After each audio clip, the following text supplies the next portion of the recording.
everyone. Welcome back to another live demo with Etchr Studio today. I am your host, Marion, and I'm here with the wonderful Mike Thomas from the UK for a second round of Etchr content for you guys. So if this is your first time here with Etchr, let us know in the chat where you're watching from. Type llama in the chat. Let us know how excited you are. And hit the subscribe button if you haven't already to be notified when we do our next live demo. So just a quick tidbits here before we have Mike start painting. There is a reference photo for today's demonstration. However, we don't expect you to quite follow along because Mike will be painting pretty quickly just to show his process today. However, if you do feel like you want to follow along later, the reference photo is in the video description. I'll also post it in the chat just in case you want to take a look at the photo reference while he paints the painting here today.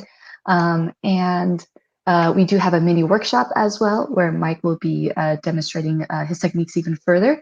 So stick around so that we can talk more about that and you'll learn more what exactly you'll be learning in the mini workshop. And any questions that you have for Mike today, please ask them in the chat. You can all caps the word questions so that I can see it better. But I will be wanting Mike to do more painting and I won't interrupt him too much. So we'll say what we can for the end at the Q&A. However, if you do have a question that's really relevant to what Mike is saying, I'll ask that to him. However, I won't try to interrupt him too much so that he can focus on teaching you all that he knows about painting with gouache. All right. Okay, so yeah, I think we'll go ahead and get started. Wow, everyone, the chat is blowing up. Hello. Netherlands, India, Savannah, Georgia, Winnipeg. We are worldwide, Mike. So this is amazing. Isn't it incredible? Yeah, all from my tiny little home studio here. Yeah, let's go ahead and get started. Why don't you let us know? Yeah. Hello, everyone. I'm Mike Thomas from mikethomas.art. And we are going to be doing some little postcard paintings in gouache today, which is quite exciting. And given that it's the change in the season, and I absolutely love autumn. Like, to me, it's the most atmospheric. It's so bright. It's so colourful of all the seasons. That why not use that as a great excuse to do a little painting as that as a subject? So I've got some of my work here. Just on screen now, hopefully. And we'll be painting something like this. Obviously, this took a little bit longer, but what we'll be doing is just the process behind it. So how to actually start to build up the layers using different techniques like wet on wet and then dry brushing as well to get this kind of texture of the leaves and the depth behind. And start playing with these kind of colours. But I've got some of my smaller pieces of work here. So just little scenes, getting that kind of atmosphere, that hazy, cold, but bright and crisp as the light comes in, casting long shadows and golden hour. And where I live in the UK, I'm surrounded by, a lot of this countryside, but a lot of these old stately homes and castles and things like that as well. So you can get quite idyllic kind of scenery. And in the process itself, it can be used outside of autumn. So the same thing that I'll be showing you with autumnal colours can be used in more, summertime or spring as well. So, with that in mind, thanks so much. But a lot of fun to do. So let's dive right in. So I've got my reference picture here, which is just some woods that are nearby to me, living out in the wild. So all I'm really going to use this for is just the composition. So it's two halves. We've got our top half, which is the more autumnal colours, and the lower half, which is the greens of the foliage on the floor of the woods. And then this path winding off in the distance. So we're going to use that as our basic composition, really. So just with a pencil, very lightly. I will probably start by dividing my piece of paper into, 2/3 at the top, and just get a horizon line in. It's quite nice to work in thirds because it just keeps things balanced.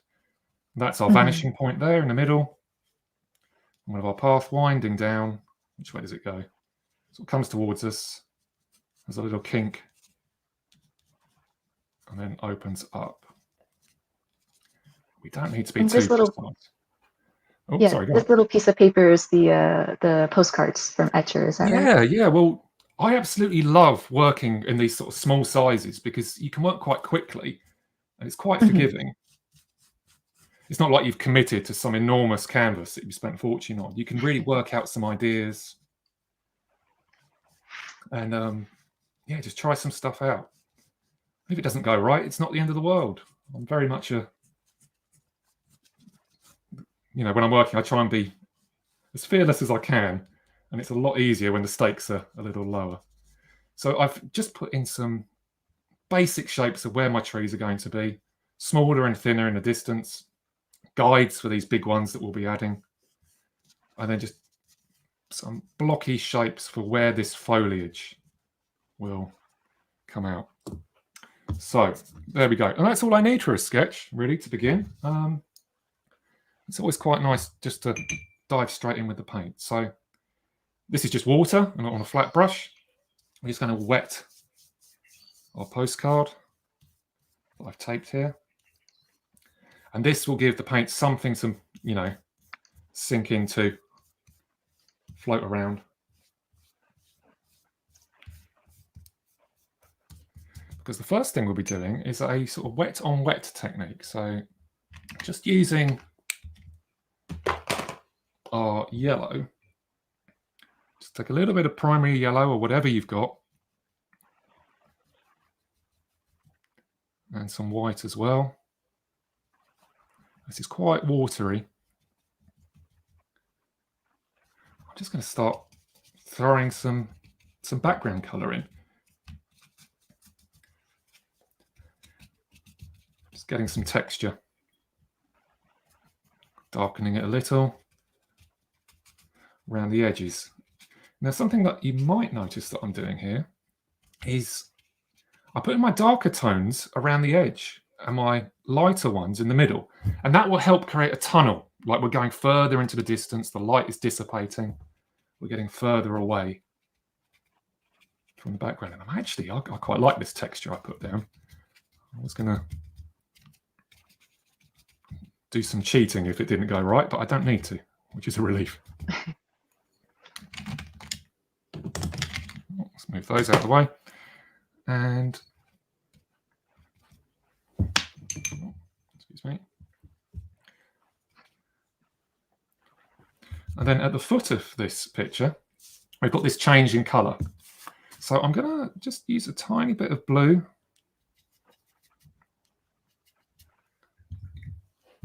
A lighter blue, a primary, or something like that, cerulean. I'm noticing, Mike, that you have like, I don't know, is it a warm cool palette where you have like a warm blue, a cool blue? Yeah.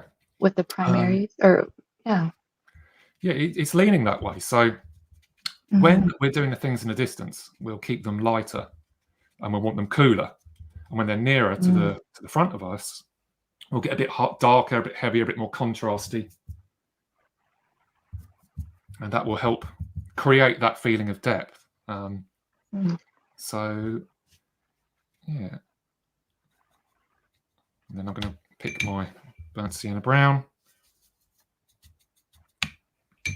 water this down as well, and just start to work in the path. And I'm letting all the colours bleed and run into each other. They're quite happy, playing around, going where they want to go. Because most of this will be covered up by the time we're done, or enough in the background, excuse me, to give that sort of sense of distance. Because we don't need to do the detail on every single tree for it to feel like the woods. Now, what I did there was, because I put far too much paint on here, I just took a bit of tissue and I just dabbed it just to take some of the water off. And it also gives us a little bit of texture. Oh, you got an echo there. Yeah, it must be your earphones disconnected to your phone. Oh, dear. Yeah. Check. Okay. I got it? No. Yeah. Sorry, everybody. We had this taken care of earlier, but give us a second here. I think that's it. I think we got it. I'm not sure we have. I just wasn't talking. Okay. Oh, yeah. How about now? It looks good now. Sounds good now. Is that better? Can you hear me? Yes. Thanks, Mike. Okay, fine. Right, we've adapted. We're on the fly. Yes, we're doing good. We did have a question about the brush, if you don't mind talking about the brush that you're using. I'd like to know. Yeah. What brush are you using? So at the moment, I'm using a 1/2-inch flat brush. Yeah, just to really load it up with water and paint and just get these block colours in. But I'm actually going to swap now to a slightly different one.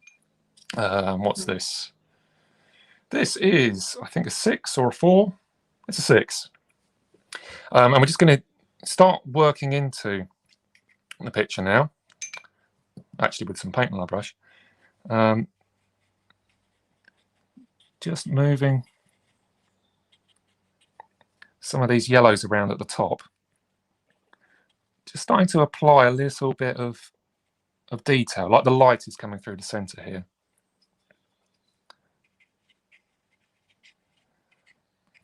And there will be a few branches sticking out, moving around, that kind of thing. Right, so now we've got this ground.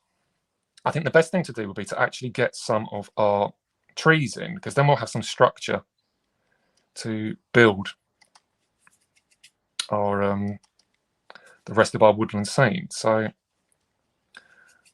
it's far too watery. So I've got some blue, I'm picking some red in there, making a purple. I've got a brown just to soften it.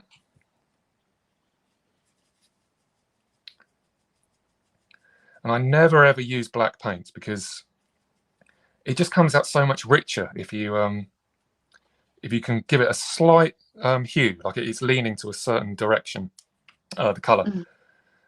So yeah, we've got this purpley, bluey brown here, and the thing that's nice about the purple is that it complements the yellow. Excuse me.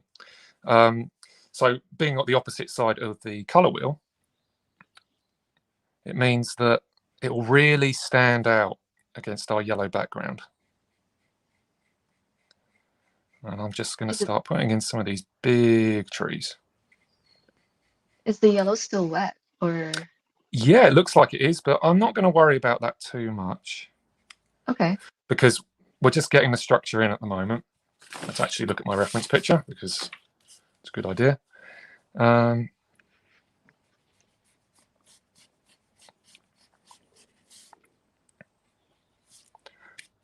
Maybe leaving a few gaps where this branch is coming through.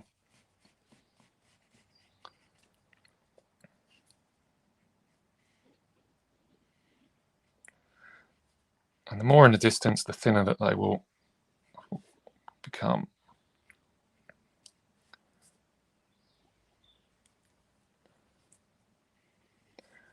Hopefully we can start to see some depth building up. And while I'm here, I'm going to start adding some shadows just to attach these to the ground. Looking at my reference picture, you know, these darker shades of foliage. And something that I see a lot of people do that we want to avoid is if they're doing foliage, they'll, you know, go dab, dab, you know, like they're doing each individual leaf through the whole thing. We don't want to do that. What we're going to do is move our brush and use it on its side. And as you can see, you get this lovely kind of textured effect. Oh, that's too watery.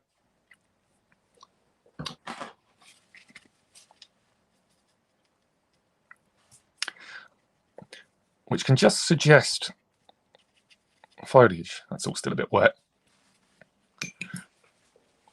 Tell you what, we'll try it higher up.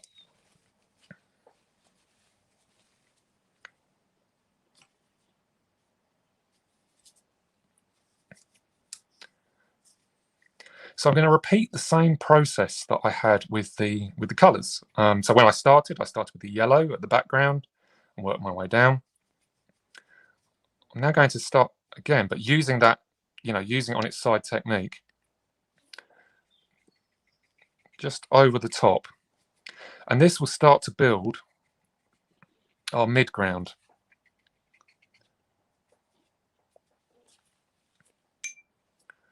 And as we're getting near, it might be nice to start adding a little bit of ochre, a tiny bit of red, as we start to push it more towards the oranges.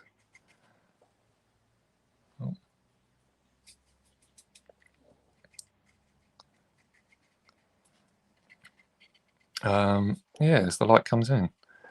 That's still wet there, but never mind. We still don't need to be too precise at this point.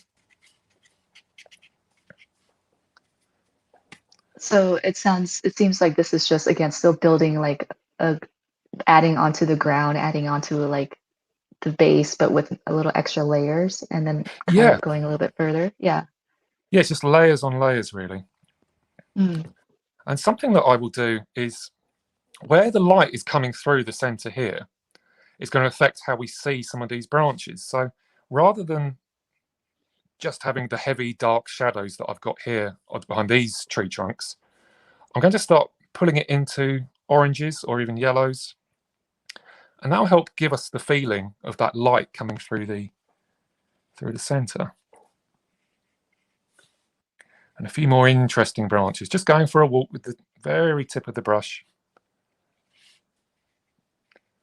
I mean, I've never walked into the woods and found all the trees are perfectly aligned, so we don't need to worry too much about how precise these things are. And then I'm just going to add, oh, I brought all my red there. Red can be quite tricky because it can be really overpowering. Mm-hmm. So we're just going to drag some of that in there. I find it often consumes whatever colour it's added with. There we go. And I'm starting in the denser areas where the foliage is the thickest, and just putting the paint out. And as it gets thinner on the brush,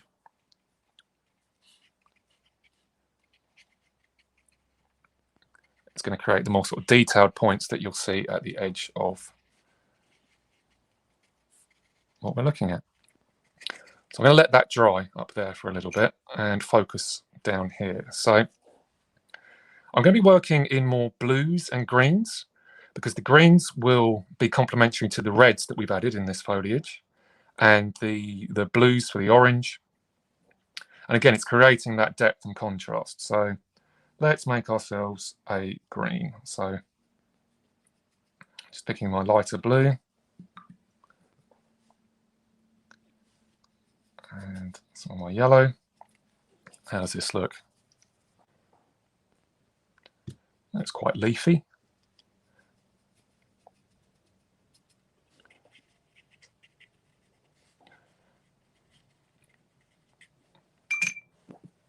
There we are.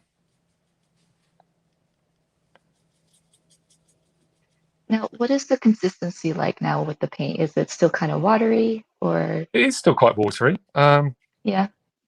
But hopefully as it dries, I can use some more of that dry brushing that I was probably talking about a little bit too early, but I'm just keen, I'm just excited. Yeah, no worries though. We definitely will see a little bit of dry brushing here in a bit.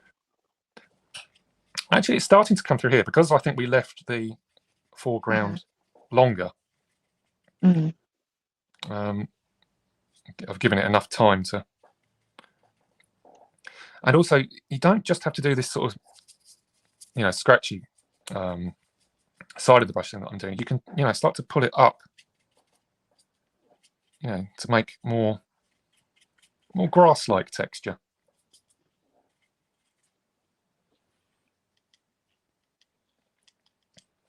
And for my much darker areas, I'm going straight in with the ultramarine blue.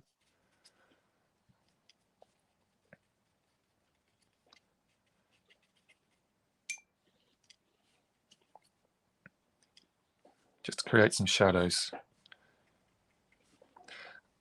And in the same way that I was pulling the oranges out of the top of some of these, I'll use the blues in the bottom. But I might go for a slightly smaller brush. So we're going down to a 2 or a 1, whatever you've got. And yeah, we'll start to, excuse me. Oh, wow, that's really too wet. Start to go over some of these tree trunks that we put in, leaving spaces where the leaves are overlapping. And this is straight ultramarine blue. Yeah, yeah. Why not? I've never been good at mixing paint, so let's use it to our advantage.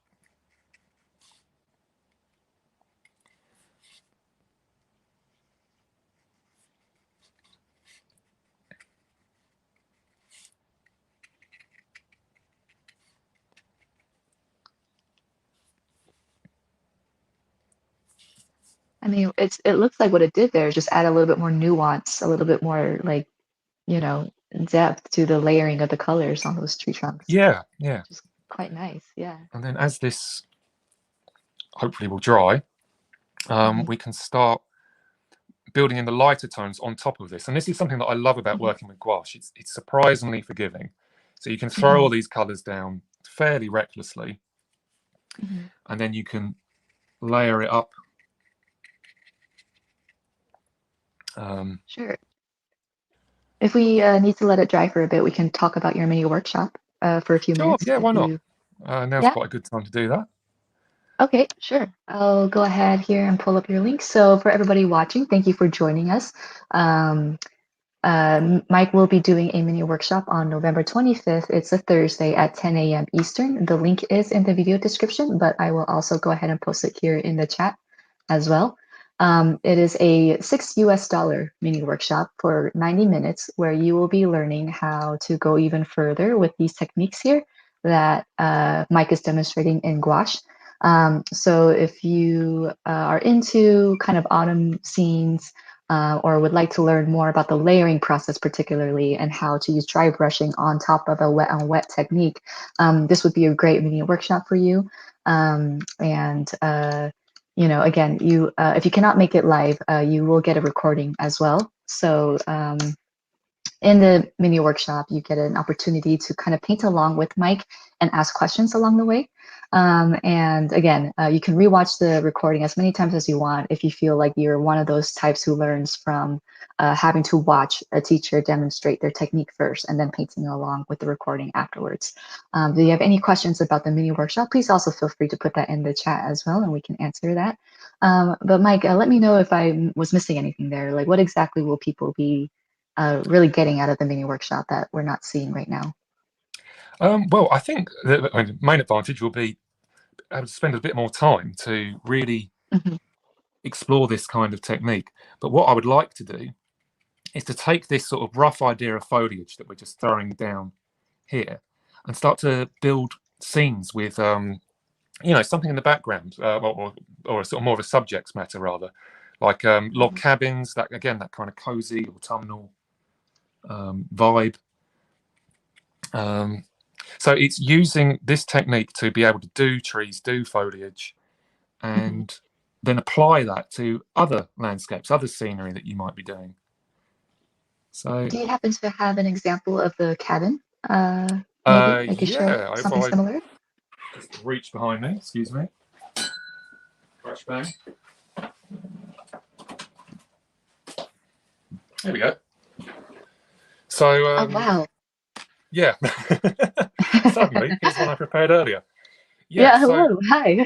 So what we can see here is using that dry brush technique in these darker bits of shadow, in these highlights here, and building the depth up from the sort of watery background. So the foliage behind all of this would have been the wash, and then we've got more detailed effect on top. And obviously we're adding a little cute cozy cabin, and yeah, playing with the light, playing with the shadows. So something like this, I think we'll be doing some, maybe even this. So yeah, if that's something you'd be interested in, yeah, you should totally come along, because it should be good fun. Yeah, absolutely. And yes, this somebody mentioned in the chat, yes, that day is Thanksgiving in the US. So again, if you yeah, if you're not able to make it, you will get a recording, and you'll still be supporting Mike as well if you sign up. You might not be able to attend live, but you will still get that recording, and you can watch it as many times as you like. So yeah, any other questions, please feel free to put in the chat though. But that was great, Mike. I love that you brought that out. And it's really exciting to be able to do that in the 90-minute workshop. So there we go. Beautiful. Okay, great. So is this about dryish? Do you need to wait for it to be pretty dry? Get in there. Let's go for it. Yeah.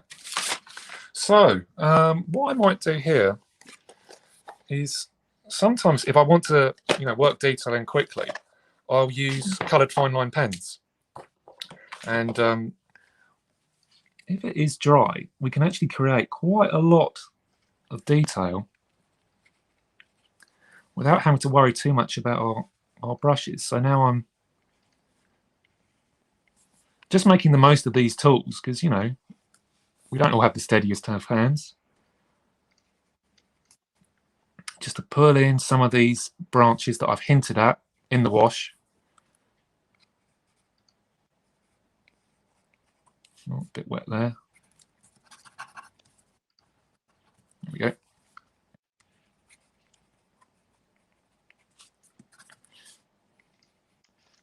Yeah, something like that. And that way, when we come back to our brush, wherever I put it, there we are, we can now start using much thicker paint. So this is, it's quite almost cream-like, I suppose, to attach leaves to these branches. And I'll be working from the center, just making tiny, almost like arrows or V's or little love hearts, just shapes, just to start to create that more defined appearance. And once I've got my yellows in, I'll start working in with the orange and working my way from the center out, so that the edges of our picture are more in shadow, and that will lead our eye down this path before we get really bold and confident and we're adding reds.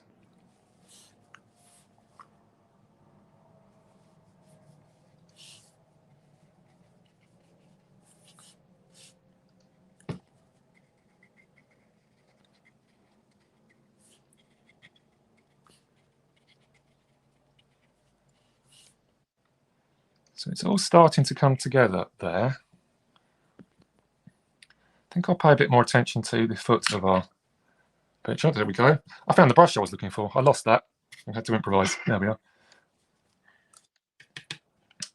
Right, so we've got our groundwork here that we've done. We've got just this watery base, and we can see how the colours all have pushed into each other. And the same technique that I was using up at the top, it will show up. Just drawing some lines in some specific leaves as the light's catching the top of these bushes and shrubberies. There we go. That's the sort of thing I was talking about with the dry brushing. So really starting to create that texture. It's really coming together now.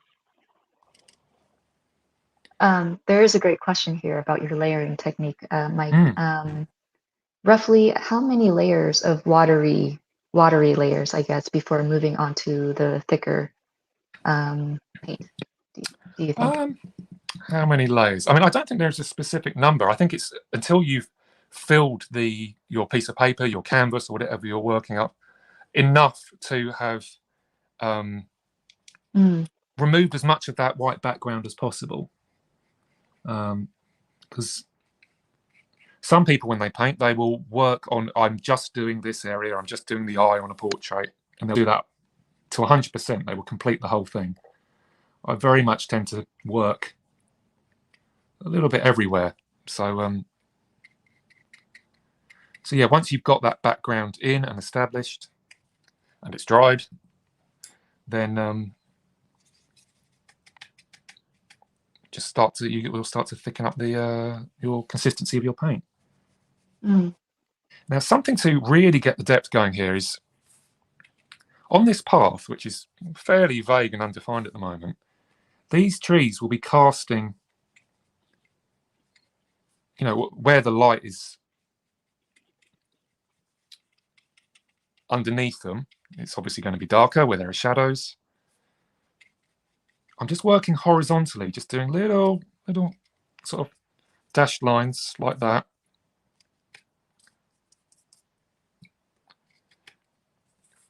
Just to start to create that depth. And it contrasts these vertical lines that we've got going on. It starts to make it look more like a dirt path, like a footpath.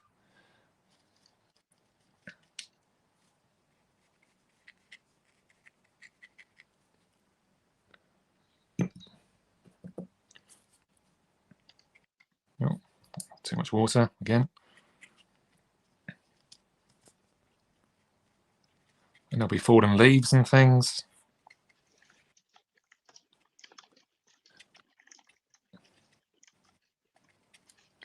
So there we go. How are we doing for time? We're doing pretty good. We are at the half-hour mark. Okay. So yeah, we can have you go for another 10 minutes. And okay, brilliant. If you feel comfortable answering questions too, there are a few. Throw some questions at me because I'd love to hear what people would like to know.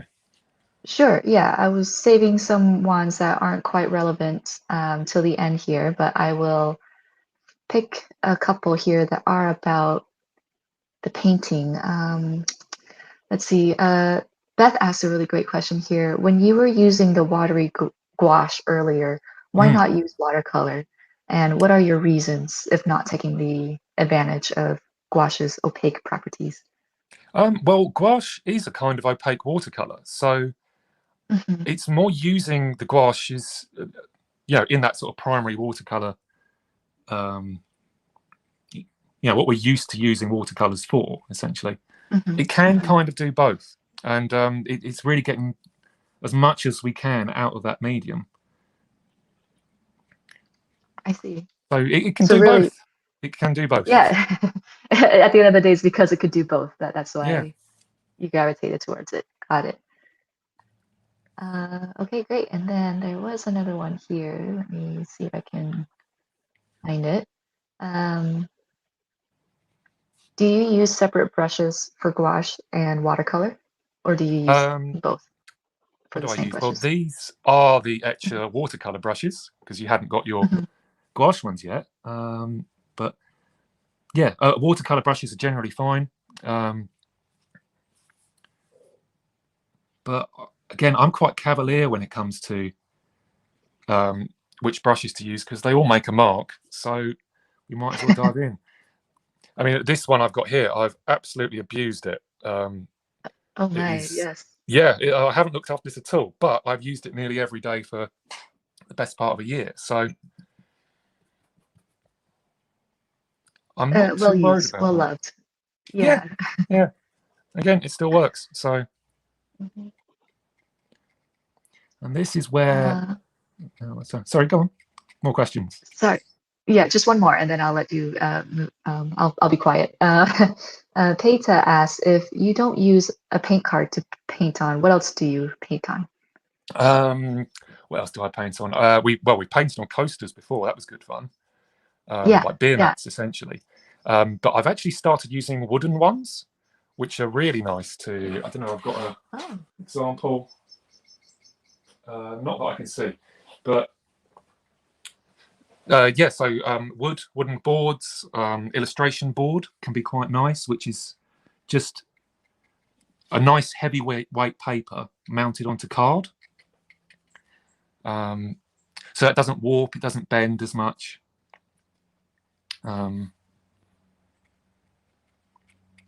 Yeah, just decent quality paper though, I think is the best place to really go. Mm-hmm. I prefer hot press personally. That's what we're using here because it is a smoother texture. But some people, excuse me, just kicked my lamp. Some people do prefer the sort of texture of a cold press. And can really use that to their advantage, particularly, you know, in scenery or foliage. Mm-hmm. Yeah. Okay, great. So there's a couple more, but I will save those for the end. For everyone else, if you still have some questions that you're thinking of, please feel free to put it in the chat. We're going to have Mike finish up here, so I don't want to interrupt him too much. And then we'll wrap up here at the end. So, yeah, what I'm doing now, what I'm thinking about is with all of that ground that we put on the background, this sort of mushy texture, excuse me, is I've added this branch right in our foreground. And this is where I'm going to try and get a bit more defined to give that illusion that the whole image is more detailed than it actually is. It's just a little trick. Oh, heavy with the water again.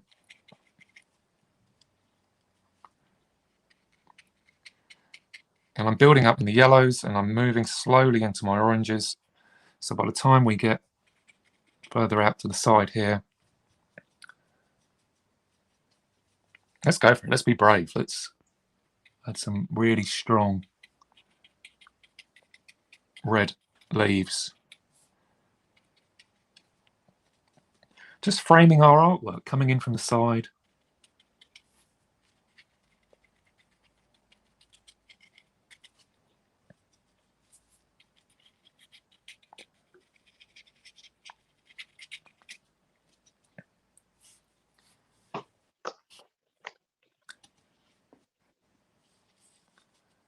Now, what colour do I want? Go back into the orange, I think. Mm-hmm. There was a comment here that said that the warm yellows against the cool greens look really effective. Well, it helps that the yellow that I have used, I used that to make the oranges and the browns and the reds, but it also, that was the same yellow that I took into my blues to make the green. So there will always be quite a comfortable harmony between the palette. Right. It's often tempting, especially when you go into your art store, you know, you see all those colors, you think, oh, that's, you know, I'll buy one of each if I can. But if you use a limited palette, there'll be a lot more unity and harmony in your artwork, which is why I've used a very primary palette here. If you were to go into your art store and just say, hey, I want a starter set, just give me a kit, you know, 6 colors and a brush, you'll be able to dive into something like this. Oh, yeah. Somebody actually asked a question about a gouache set of 12. So I think you kind of answer that. Yeah. Start off with a limited palette and a very small number of colors, 6 to, I guess, 8, or even just stick it to the 6. Yeah. If I was actually giving advice on what to do, I would say go find just a set, any set. That some do sets of 12. Okay. They will, 6 is fine. I started with a set of 6 and just expanded. Mm-hmm. I would say do that, try it out and learn all the basics before moving to, but get familiar with it rather than learning the basics. So you know what colors you can make, know what range you have. And then I would say go and buy a fun color of your choice. Now, I love this kind of linden green, which is a really vibrant, like there's light coming through like bright, rich summer trees, and I love this teal. And I will add that to just add one color to a palette that I already know how to use. Mm. And you'll see how much it can kind of stand out and really start to make your work almost, you know, pop in places. So Perfect. yeah, just try that. That's, you know, there's no science behind that. It's just what I do for fun.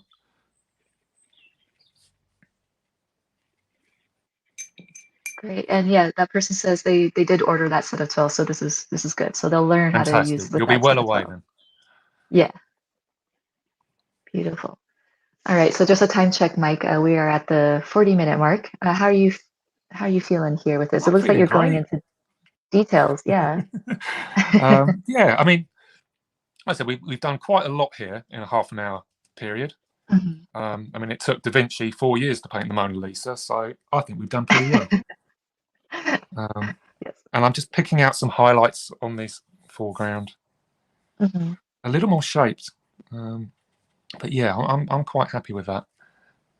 Okay, great. Oh, I will tidy up just this bit here. Oh, excuse me. Maybe I won't because there's too much water there. Let's make it work. Let's see if we can get it to do what we want. That's helping. That's good. Just tiny little marks just to suggest detail, because we don't need much. A bit more definition in our shadows.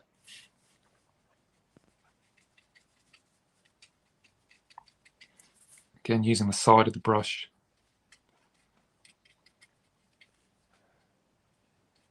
Yeah, there there we is go. a quick question on Go on.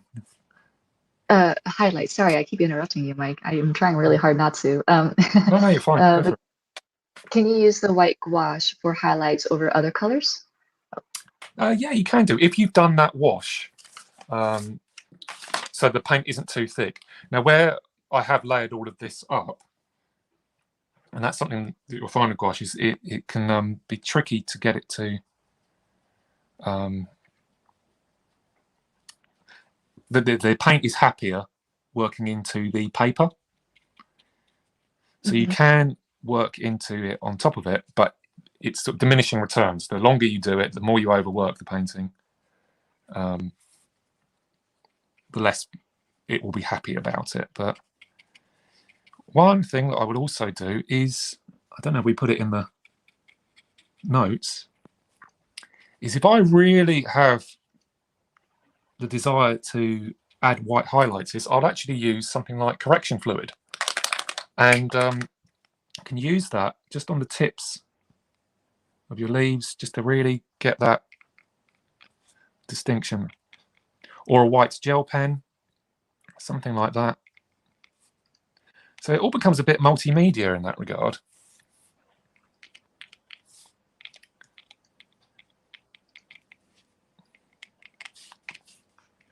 Interesting. Yeah. So yeah. So that's really helps, like the light is now coming through these leaves here and really illuminating them, making them bloom. So Wow, look at yeah. that. Great. Okay, so I think we're kind of near the end of our demo here. Just again, refining some details and, um, and I Yeah. guess you could add more and more layers until you feel it's good. Yeah. And that's basically Yeah. how we just set up any painting. If I was doing a bigger landscape with the sky, again, I would be working from the back in the same way that we did here, getting closer and closer to the foreground until we're happy. So yeah. Okay. Well, for everyone watching, if you have any questions, last minute questions that you'd like to ask Mike, this would be the time to do it. Otherwise, you can join Mike for his mini workshop on November 25th. It's a Thursday at 10 a.m. Eastern, and if you cannot make it, the recording will be available a few days later. The link is in the chat. It's also in the video description below.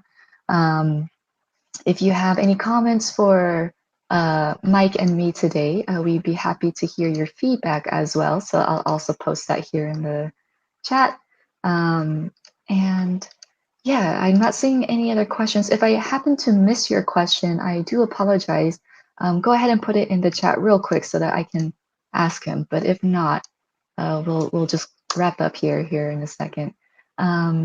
Mike, did you want to say anything else regarding your mini workshop, or if you wanted to bring out the example again, whatever you'd like to do? Yeah, we can do. Let's have a look. Well, I mean, so this process that I've done here is starting to come together. All I've done here, exactly the same thing, just a little bit bigger with a bit more time.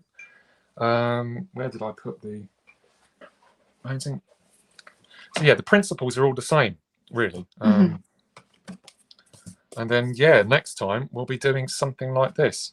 So this will be getting the most of that texture, and then covering my finger in blue paint. Then using gouache in its more kind of flat, opaque, with the way it flows and what it's known for, to get these sort of sharp highlights, this distinctive building, and then, yeah, washes on top of that to get the translucency of the shadows coming across. So there's a lot of potential, and it's great to be able to use a medium like gouache in so many ways, more, watercolory, and then, quite thick and opaque. So yeah, I love the stuff just as well. Beautiful. Great. Okay, so just a couple of questions here that came at the end. How do you prevent gel pens or whiteout from chipping off? Well, generally I will, if I'm really happy with it, I will frame it. But if it's something like this, again, working on a harder medium will, a harder board rather, does help. But it's never really been a problem, I've found. Yeah, once it's on, and if you lay it flat, it should be fine. I've always been quite happy. Okay. And then would you be able to reconstitute the gouache like a dry watercolor on the palette? It's about the gouache, right? Yeah, And how much you can rework to a it. certain extent. I mean, my palette has now become quite mucky because I've mixed so much into it, but it does reactivate. So, and that's another reason when it comes to painting, layering up gouache on top of gouache, the paints underneath will reactivate. So you do end up mixing on the canvas if you're not careful. But if I were to leave this, it was a large chunk, then you should be able to get a little bit more out of it again later on. Okay, great. And then the last question before we wrap up today, what part of England are you from to be able to get this refined accent that everyone's been commenting about in the chat? I am in the southeast, so okay. Yeah, sort of like 40 minutes south of London in Kent, which is quite good. It's quite good for getting up to London very easily, because I love doing urban landscapes as well, as we did on our previous Etchr demo, but also down to the coast, because it's easy to forget you live on an island. Yeah. Okay. All right. Beautiful. Posh. Yeah, very posh. Oh yeah, everyone's been loving it. Okay, everybody, this has been a beautiful time with Mike. Mike, thank you so much for sharing your genius and your expertise. We really, really enjoy watching you paint this beautiful little scene. And for everyone who came in a little bit later, you can rewatch this demo on our YouTube channel for as long as we are around. And let us know in the comments below of this video, if you're watching the recording, what your favorite type of autumn scenes do you like to paint? Are you like a woodsy kind of person, or do you like the log cabin approach that Mike will be teaching in the mini workshop? Let us know in the comment section under this video. For everyone else, if you haven't already followed Mike on Instagram, please do so. It is at mikethomas.art. And if you haven't already joined our Facebook group, search Etchr Studio Fam. I've also posted the link to our Facebook group in the chat. And it's a really great small community where you can share the work that you've done following artists that we've had on our platform. So you decided to take this autumn scene and do your own version of it. Feel free to post it in the chat. And if Mike is around, he'll be able to, maybe give you some comments. Otherwise, feel free to, tag him on Instagram I'm sure he'd love to see what you guys did with this reference photo that we did here today. Okay. All right, I think that's really about it. So we'll hope to see you all at the mini workshop on November 25th. If not, we understand if you're in the States, you might be busy, but we'll see you around for the recording for sure, and see you around for the next demo. Mike, do you have anything else you'd like to say before we wrap up? Well, can't wait for the next one. Can't wait to see you there. And I'd love to see if anyone tries to do the same thing or has similar work. Just send it through, tag me in it, throw it up on Etchr's Facebook page. I'll be in there too. Yeah. And yeah, let's give it a go. Can't wait to do more. Awesome. Great. Yeah, let's do more. Paint more. Make more art, everybody. Okay, everyone. Thanks again for spending your hour here with us. We will see you all around next time. Bye, everybody.